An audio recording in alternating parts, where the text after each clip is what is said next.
bem-vindos ao primeiro podcast da Orange Blue Cosméticos Portugal.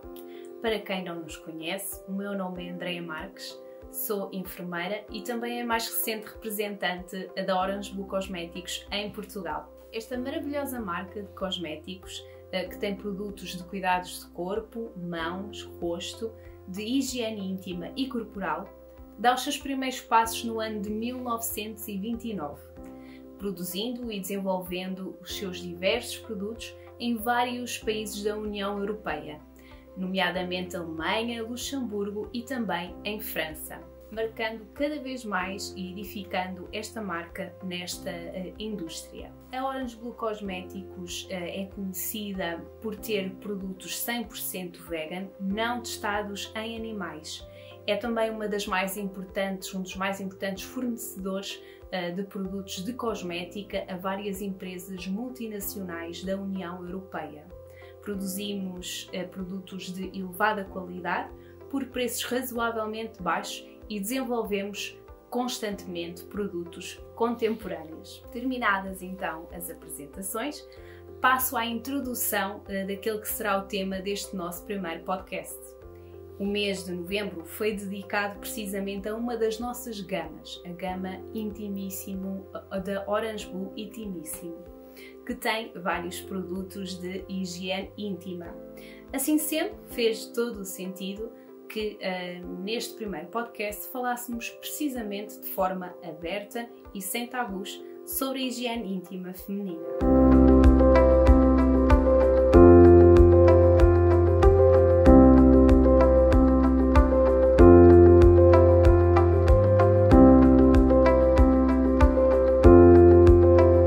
E para termos as melhores informações e os melhores esclarecimentos, convidei a excelentíssima doutora Carla Rodrigues, a quem agradeço o facto de gentilmente ter aceitado este convite. Assistente graduada de Ginecologia e Obstetrícia no Centro Hospitalar Universitário de Coimbra. É também terapeuta sexual, certo?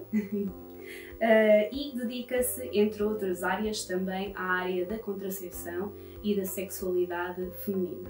Mais uma vez, obrigada por ter aceito o convite. Obrigada também pelo convite, Andréia. É um prazer estar aqui contigo hoje. Doutora Carla, quando falamos de higiene íntima, falamos da higienização da região genital feminina externa.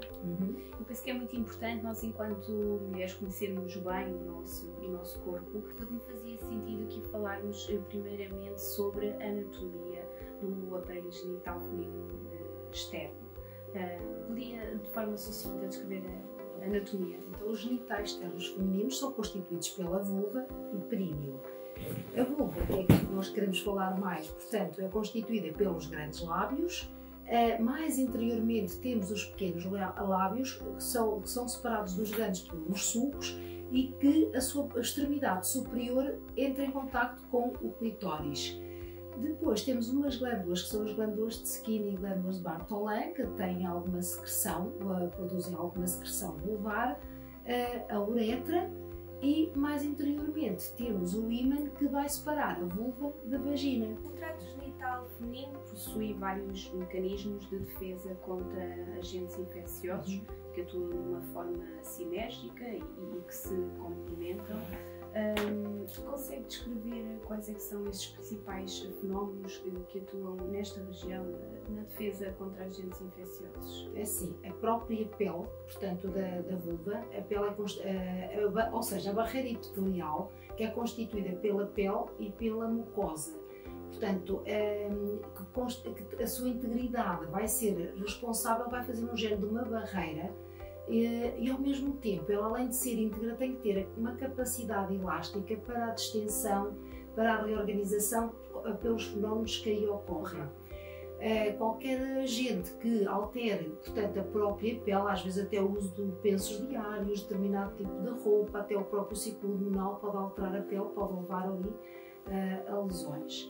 Depois, além da pele, nós temos o ambiente vaginal, portanto o pH e a flora vaginal, que articulam são fundamentais porque o pH da vulva e vagina são inferiores ao pH da pele, portanto não é um bocadinho mais ácido, tem um pH ligeiramente 6, não é um pH neutro como às vezes se pensa.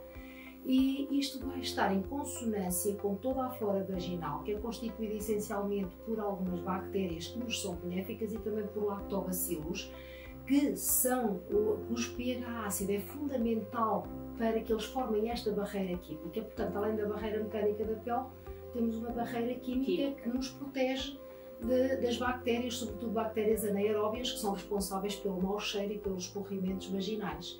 Depois temos também o muco vaginal e vulvar, produzido pelas glândulas, que existem aqui à superfície, e também a nossa imunidade, não é? Porque há células imunitárias que também são responsáveis pela proteção contra agentes externos. São estes os principais fatores. Ao longo do ciclo vital da mulher também são diferentes depois os desafios e também se calhar as preocupações que a mulher vai tendo no que diz respeito à higiene íntima, é assim?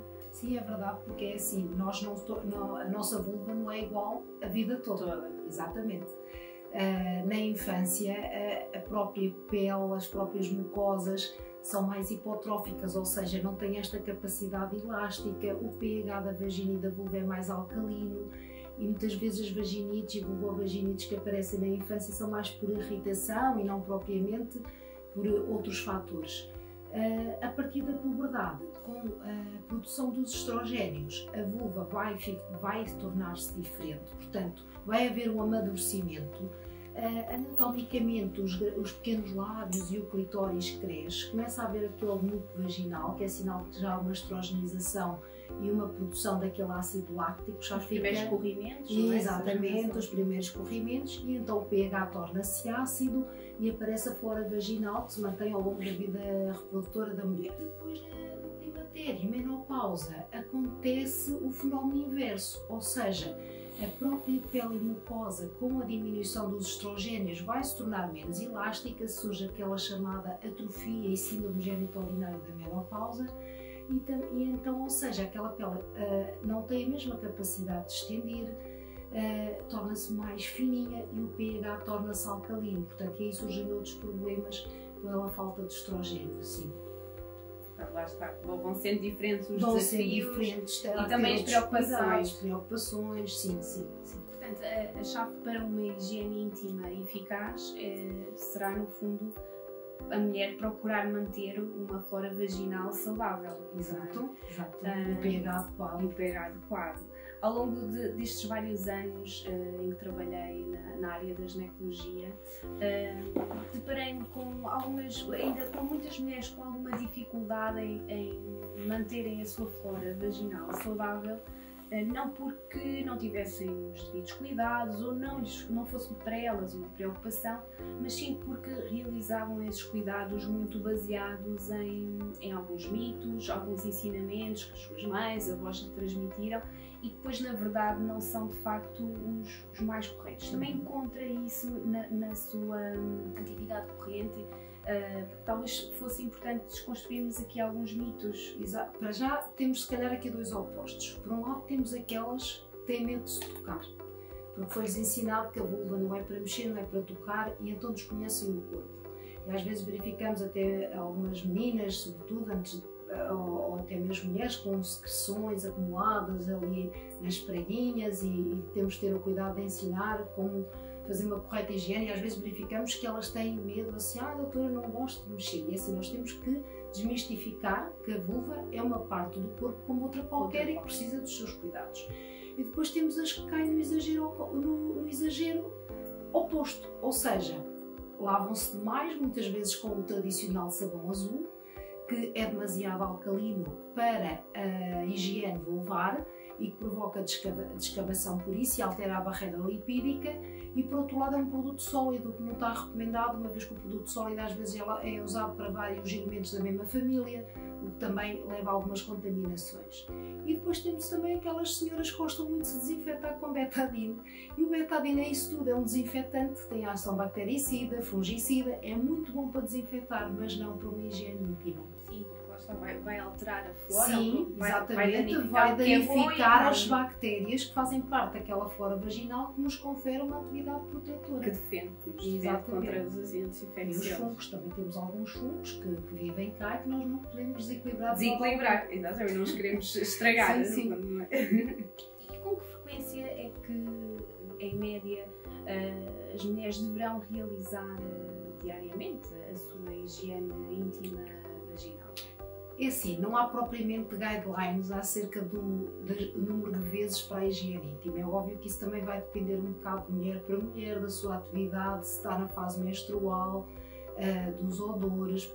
É assim, pode fazer de 1 a 3 vezes, se calhar mais do que isso também não, porque irá promover a descamação da mucosa, mas claro que uma mulher que esteja numa fase menstrual vai necessitar de fazer higiene mais vezes do que ou uma mulher que tenha uma incontinência, do que uma mulher que não esteja a passar por essa fase do mês ou da sua vida. Exatamente.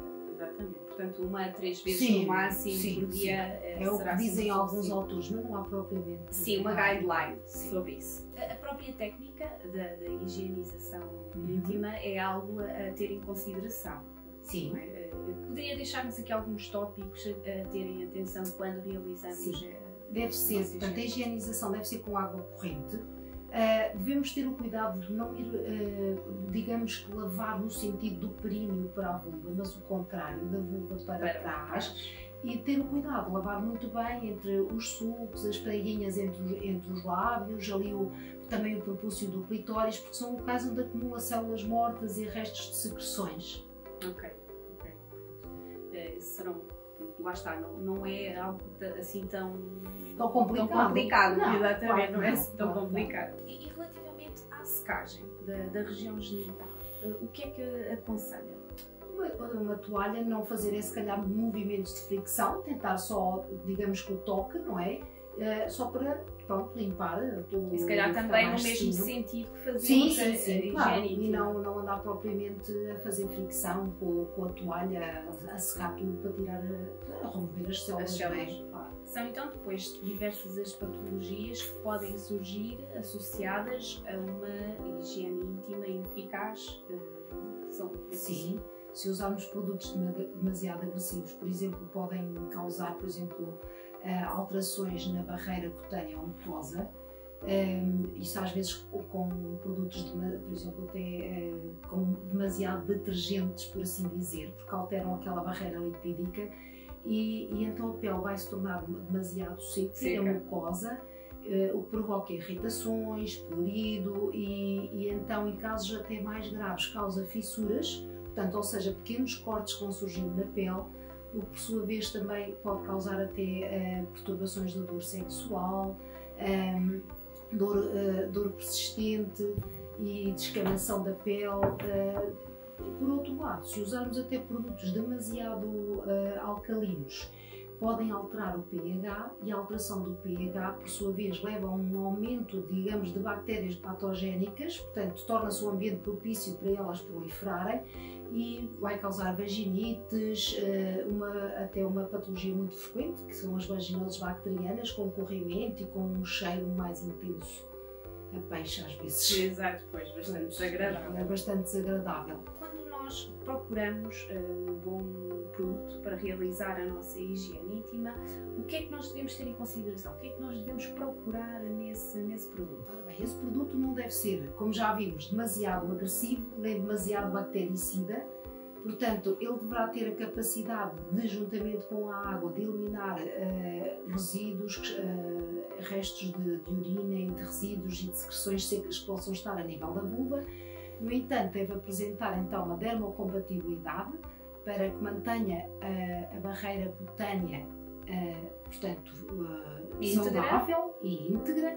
Deverá também não alterar o pH, portanto, deverá ter um pH ligeiramente ácido, ter alguma ação espumante também e refrescante. Okay, muito bem. Não sei se teve a oportunidade de experimentar o nosso produto. Tive. E como é óbvio, fui ler o rótulo. Exatamente. Fui ver que o pH é ácido. Exato, que é o que estamos aqui também a falar. O que é que achou? O que é que achou do... Achei que o facto de ser em forma de espuma, que é muito agradável. pronto, até para a higiene até torna-se mais fácil do que andar ali com gel, que às vezes não é tão... Sim, e a finalidade dele ser em espuma é até nós garantirmos que chega a todos os espaços sim, e espalha bem da região genital. E tem uma ação refrescante, por acaso. Ainda bem que foi do seu agrado, não é? E que estará então dentro destas... Sim, das características que se pretendem, exatamente, para um produto de higiene. E pronto, terminamos então aqui o nosso podcast. Espero que tenham ficado esclarecidas. Qualquer dúvida também podem sempre colocar, porque procuraremos com certeza esclarecer. Muito obrigada mais uma vez, doutora Carla, pela sua disponibilidade, por nos ter ajudado aqui a desconstruir um bocadinho este tema, não é? Que não é assim um tema tão corrente. E queria também deixar um agradecimento especial ao Hotel Quinta das Lágrimas, que nos proporcionou aqui este excelente espaço para realizarmos a gravação. Obrigada. Obrigada.